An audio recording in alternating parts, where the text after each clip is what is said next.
It's 10 p.m. in Banjul, and this is JRTS News, broadcasting for viewers in the Gambia and around the world. Our top stories these are: deputies at the National Assembly debate on the Constitution Amendment Bill 2021 having been read for the second time before lawmakers. The Attorney General and Minister for Justice reveals that work is in progress in studying the TRRC report. The Office of the Chief Justice of the Gambia receives in audience the second cohort of the ECOWAS Commission currently in the country on training on the special fields of diplomatic ethics and protocol practices. Plus, NAWEC warns against the unscrupulous behavior of individuals for cutting off its power plant cables, leading to massive disruption of water and electricity supply in the Greater Banjul area. And away from home, Congolese react to ICJ decision against Uganda. These and much more coming ahead in the news. I am Rohibite.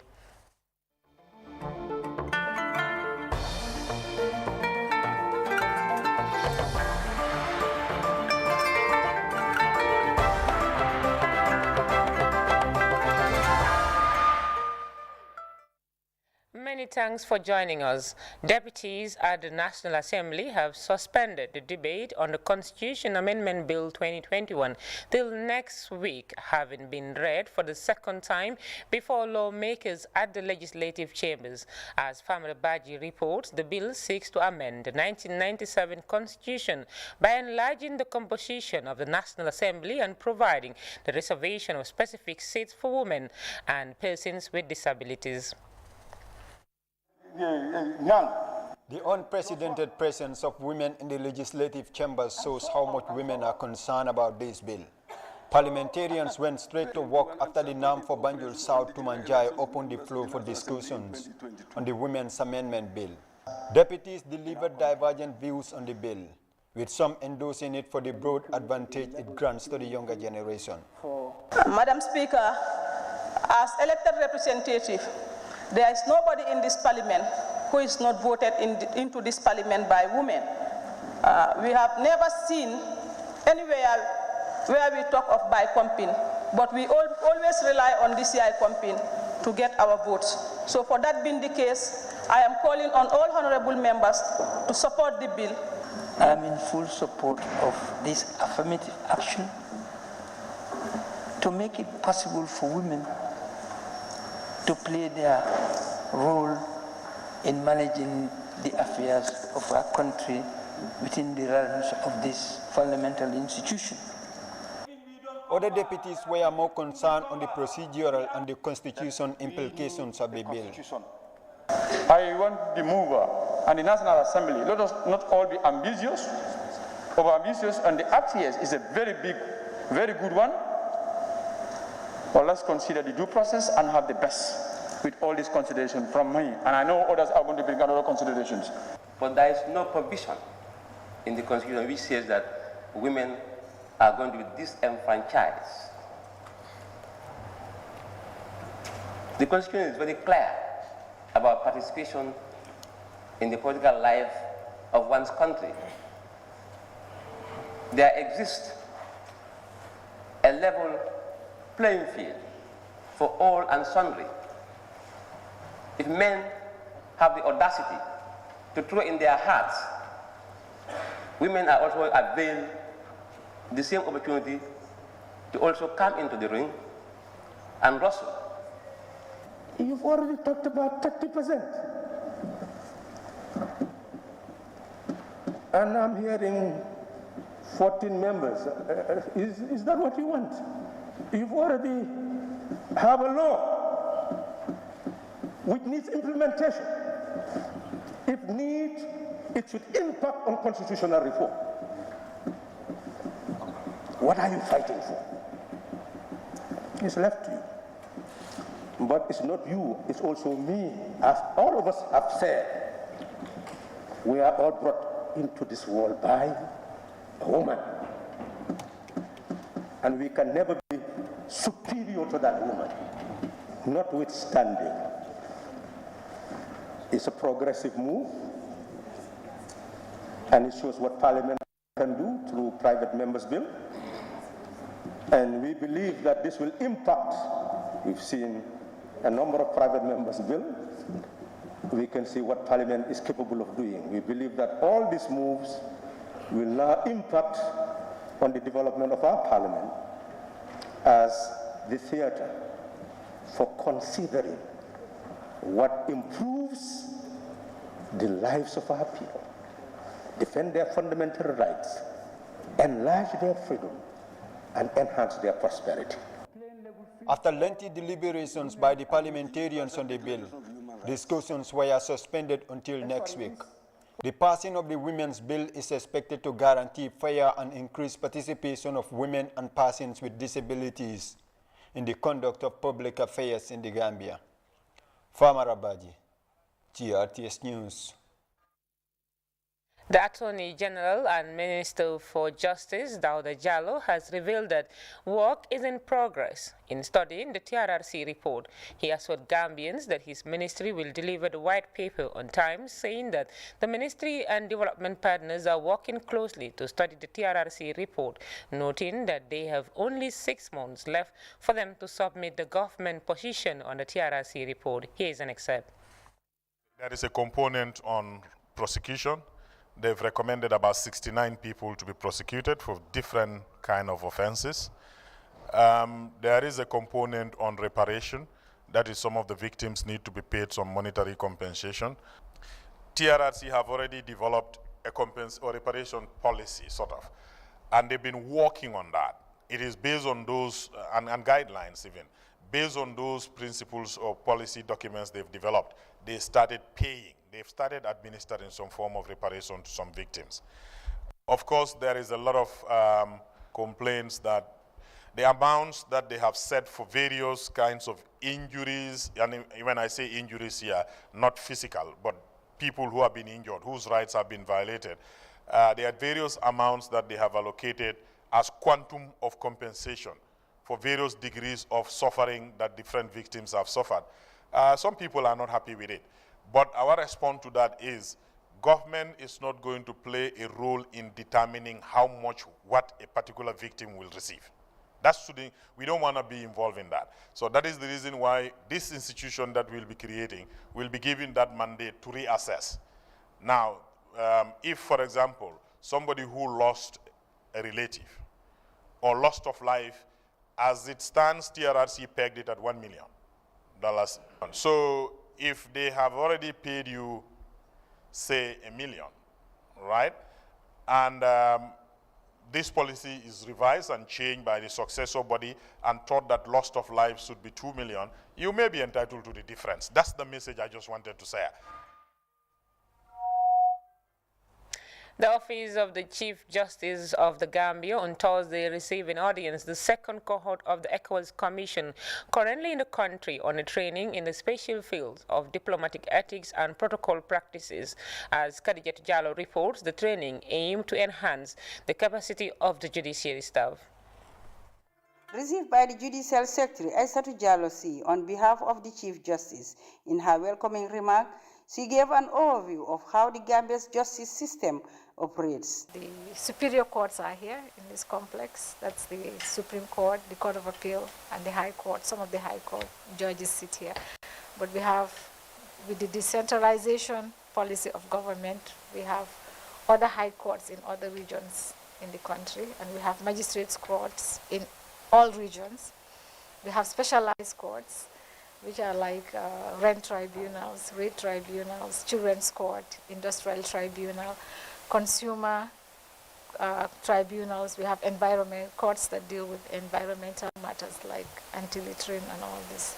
The Chief of Protocol, ECOWAS Commission Abuja, expressed appreciation for meeting the judiciary staff, describing it as another learning point. He noted that the training on diplomatic ethics protocols will enhance efficiency. We also like the detail to the point where you involve the traditional rulers in adjudication, which is very wonderful. We also want to thank, by extension here, the ECOWAS Commission management that has sent us to this training.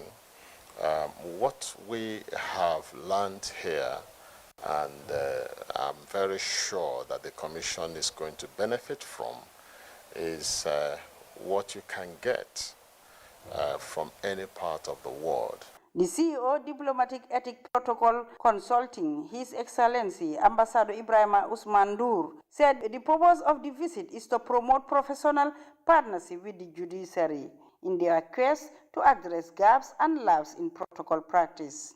We thought we should pay a courtesy call on the Chief Justice because in ECOWAS you have one of the institutions is the court. You have the commission, the court, the parliament, the West African Health Organization, and JABA. We are hereby establishing a sort of a partnership with the Office of the Chief Justice and the Office of the Judicial Secretary, and to build a professional friendship among the protocol officers of the Office of the Chief Justice and the protocol officers of the Commission of ECOWAS. Ambassador Noor used the opportunity to share some models and success stories in this endeavor. We have models in diplomatic practice, etiquette, protocol, dress code, planning and organizing events and ceremonies, introducing a guest speakers, the etiquette of business cards, VIP treatment, name it. I mean, soft diplomacy is now what we need.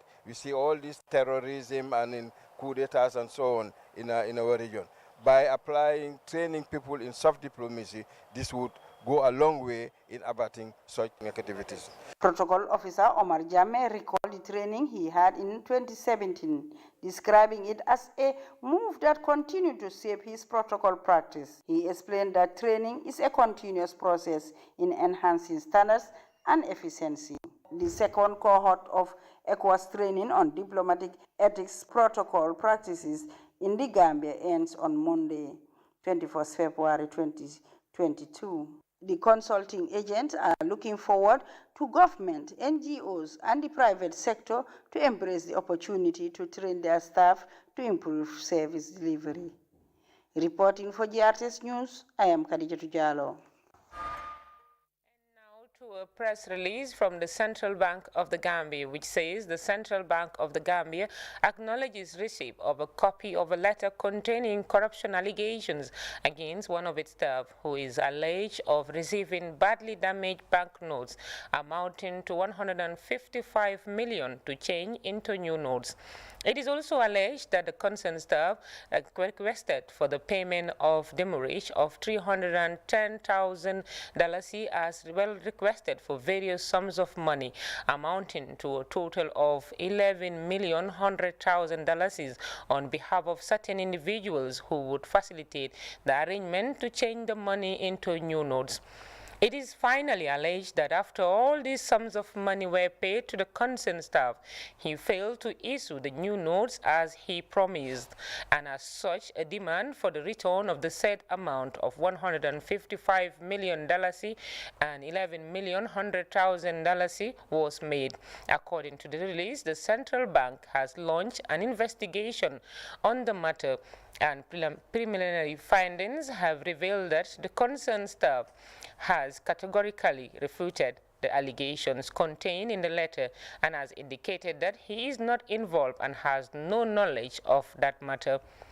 The central bank confirms that March 21st, 2021, the indicated date on or around which the transaction is to have been taking place, fell on a Sunday when the entire central bank premises was closed and not accessible to the public. Some of the individuals named in the said letter are not known to the bank, nor does the central bank have 9 security guards as indicated therein.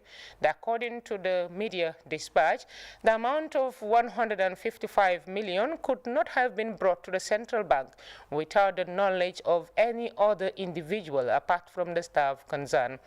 Besides, the said staff was not posted at Currency Department during the period of March 2021. The above, notwithstanding, the government and the general public is hereby assured that the Central Bank of the Gambia is taking these allegations very seriously and that it will take all available means to deploy a full investigation into the matter, and anyone found culpable will face the full force of the law. The Central Bank of the Gambia remains committed to transparency and accountability in its action. The release ends. And the Emir of Kano State in Nigeria, Alhaji Aminu Ado Abdullahi Bayuro, is in the country for a 3-day official visit convened by the Gambia Investment and Export Promotion Agency, the Muslim elders, and the Nigerian High Commission in the Gambia. During his stay in the Gambia, Emir Bayuro is expected to discuss trade and investment promotion in the areas of agriculture, manufacturing and processing, and oil. Moving on, officials of the National Water and Electricity Company, NAWEC, say they have observed with dismay that some individuals have launched an attack on their power plant by cutting the cables, leading to a massive disruption of water and electricity supply within the Greater Banjul area and West Coast region. The Director of Water and Sewage System, Alhaji Diba, visited the affected plant in Birkama and sends warning to those behind the act. Let's take a listen.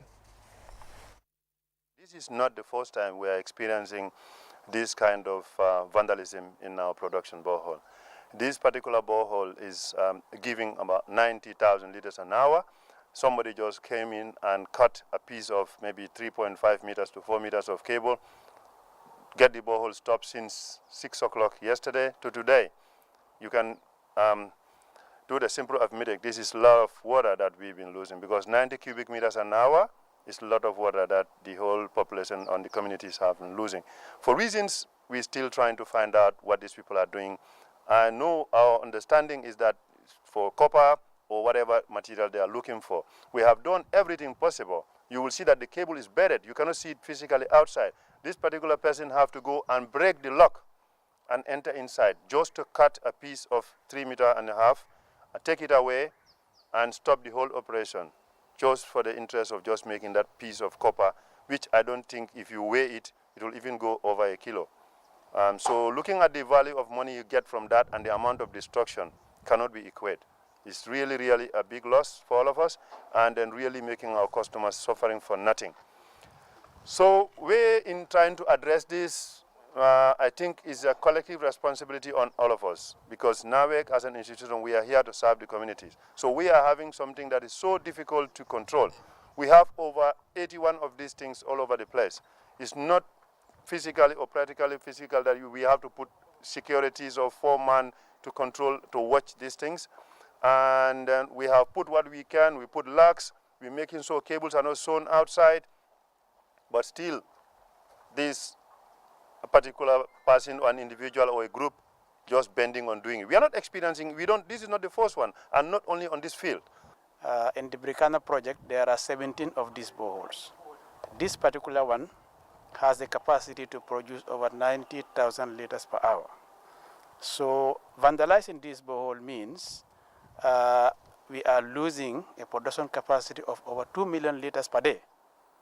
So, and trying to restore it, as you can see, the equipment on the ground, requires heavy mobilizing of the crane. Our technicians are on the ground to come and restore, because losing that capacity, when we are already even struggling to respond to the demand, the growing demand, I would say, we cannot afford to lose any of our production boreholes.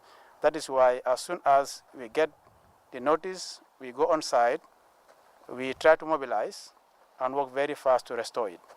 So if you are caught vandalizing a public property, that should be a crime. And I think the law enforcement will be assisting in this. And I think if anybody is apprehended doing this kind of heinous crime towards the population of the Gambia. Kind of problem. And this is not the first time.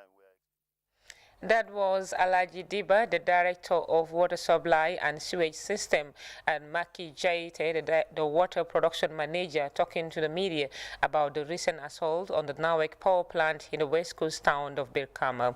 Now, for more details on that story, we were earlier joined in the studio by the Director General of NAWEC, Nani Juara. Let's take a listen. Sad. The act is a criminal act, and it's really affecting our operations in terms of water supply to our customers. It is no secret that the demand for water supply within the Greater Banjul area is much more supply. So attacks of this nature or on our boreholes will even compound our problem.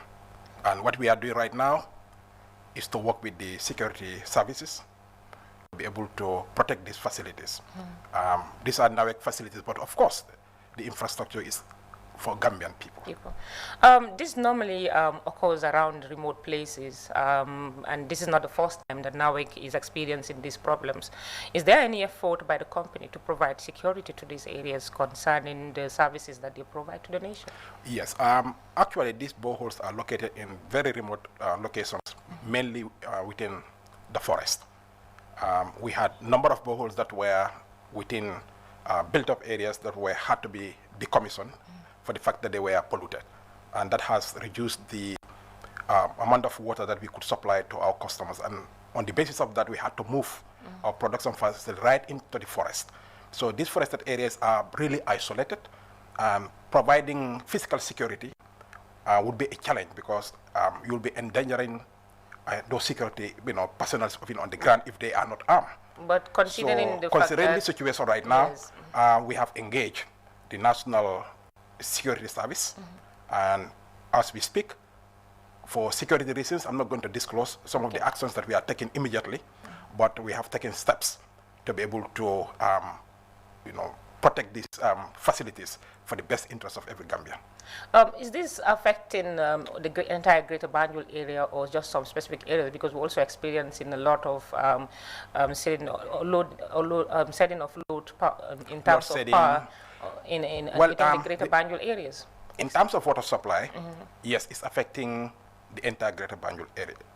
For the fact that these boreholes they are operating within the ring. So what is being pumped from Brikama N is also supplied right way into part of Serakunda and other areas. And electricity? But in terms of electricity supply, yes, we have been experiencing some intermittent outages within the Greater Banjul area. I am happy to say that in the rural communities, for example, URR and CRR, plus North Bank and LRR, they are even enjoying a more stable power supply than the Greater Banjul area. But just to assure every Gambian that what is happening in those areas, it will soon be a thing of the past also for the Greater Banjul area. Right now, as we speak, we have already started the interconnection between the OMVG substation and NAWEC dispatch center at Brikama. The substation, the OMVG substation in Brikama. Those are the measures that you're putting in place to make sure that the situation and this is going to be soon, not even in a very long time. We are counting days, not even months, to get this sorted out. As we speak, the interconnection between the OMVG substation and NAWEC dispatch center is almost completed. Okay, finally, what is your advice to general public in addressing this situation? Well, for everyone to be vigilant. We have a collective responsibility to protect national assets. We don't have enough at the moment to meet the demand. So if the limited resources that we have are being vandalized, so I think it's everybody's business. I think the issue of these bad elements going around, vandalizing our facilities should be everybody's business. So we are appealing to the public to support NAWEC in order to protect these facilities. Thank you.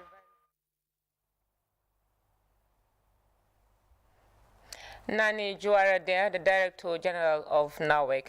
The Minister of Tourism and Culture, Hamad Nkeba, has been once again cleared of accusations that he was summoned by the National Assembly over corruption allegations.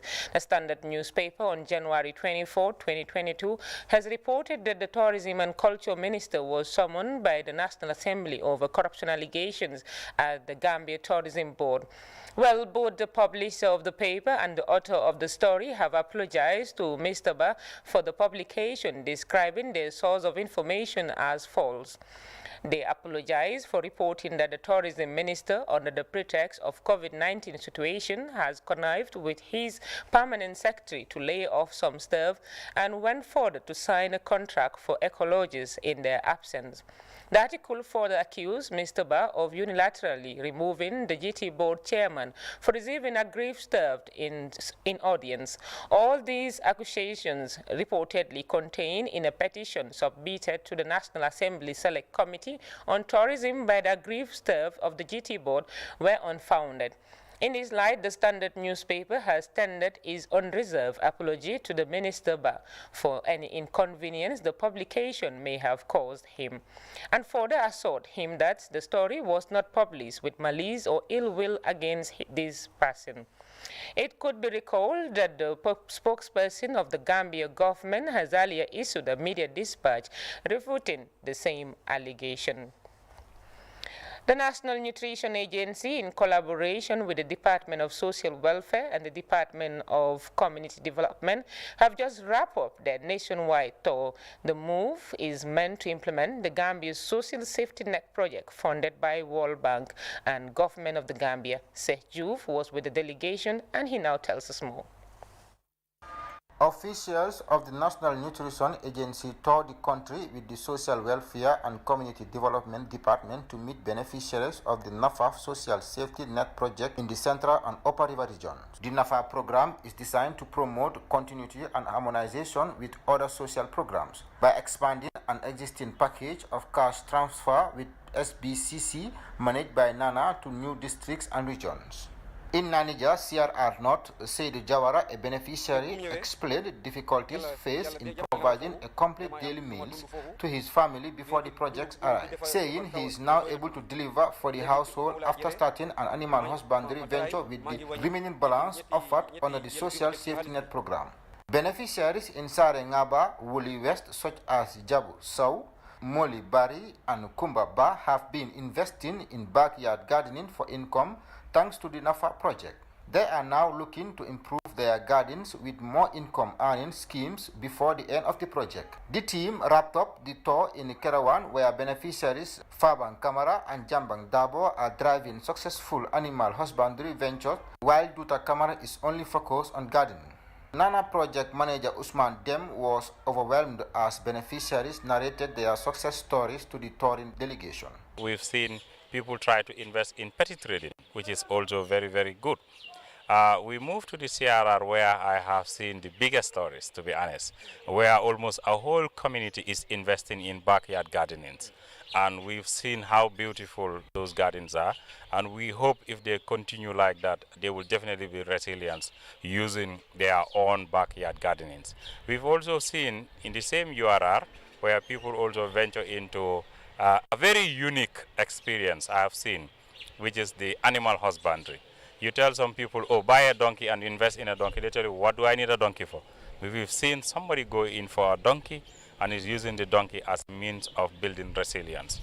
And also small ruminants by the other people, as they have the space, they have the hay, and they have the water to take care of them. So I think generally, we will say that these are just 3 cycles or 3 rounds of cash transfer, which accumulates to 6 months. But we've seen a big, big improvement so far with the extreme poor households that we are supporting. He further explained the way forward. We don't want to only see few from the beneficiaries trying to build their resilience or engaging in entrepreneurship or showing us some behavioral change. You realize when we talk to them, we have seen a significant improvement with regard to knowledge on nutrition, knowledge on hygiene, knowledge and prevention of gender-based violence, as well as entrepreneurship and financial literacy. Moving forward, we want to see greater number of the beneficiaries adapting to ideal behaviors and building up their resilience. The unconditional cash transfer will last for 3 years, targeting 15,606 extreme poor households around the country, with a target that equates approximately 40% of extreme poor households in the Gambia. Sheikh Diouf, reporting for TRRC News. Lamin Jajo alias Rongo recently donated barriers to the old Yundum police station in Banjulinding, West Coast region. The items are meant for the mobile unit in the area, aimed at reducing the increase in road accidents, which is causing severe damages and claiming lives. The presentation was graced by senior officials of sister security forces in the region. Usman Mane reports. Due to reckless driving, which claims many lives across the country, and there are growing concerns over traffic management. Modlamin Jaju alias Rongo, a native of Banjulunding, is contributing to efforts of the Gambia Police Force by presenting metal barriers to Yundum Police Station, which would be stationed at hotspots and public areas along the highway. The man in charge of the Banjulindi Mobile Traffic Unit, Modu Cham, hailed the support, saying the barriers would reduce road accidents in the area since they are also victims of road accidents. I understand there has been a lot of traffic accidents been recorded. But thank God, since when I came, we are trying to manage, because traffic is all about management. So this will help a lot to manage the traffic. Rongo of the people, a phrase the security officers say best describe a man who once served as a security officer, now a musician, deserves best commendation for his continuous support to the men in uniform. Rongo is always on our side. Just a few weeks ago, he mobilized people to come and clear the grounds here at Banjuling headquarters, of which we are very, very grateful. And again this morning, to our surprise, he has come with barriers to help us do our work for the protection of the people and the security of the people that we serve. The police and the community should work hand in glove to make sure we develop the community. It is either to work together to avert crimes, or to work together to develop both infrastructure and social ties. On behalf of the Gambia Police Force, Deputy Commissioner of Police, West Coast Region, Ken Mendy, thanked Rongo for the support and further called on citizens to emulate a man he described as a patriot. We all know police officers cannot be at all places at all times. But with these barriers, at least it will ease the job of the police officers.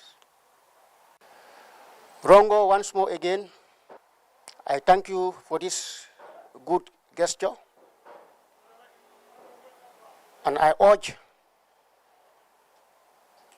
the members of the public to emulate you as a good citizen, so that at least we put hands together to fight against crime and traffic accidents. Modlamin Jaju alias Rongo highlighted the importance of life and says no life should be lost through reckless and unguarded behavior.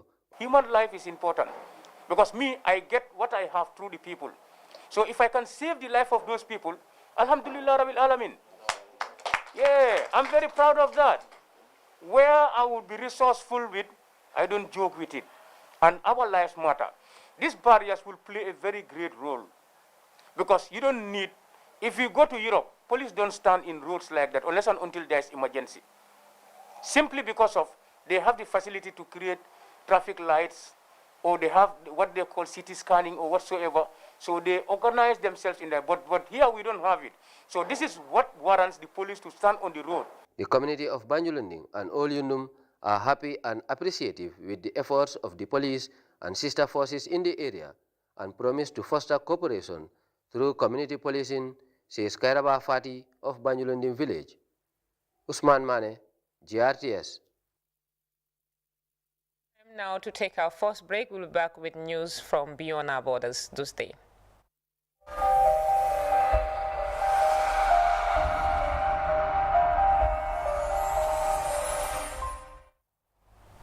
Welcome back. Away from home, the judgment given by the International Court of Justice for Uganda to pay the Democratic Republic of Congo $325 million in preparations for its role in conflict in their country in the late 1990s has received a mixed response in the DRC.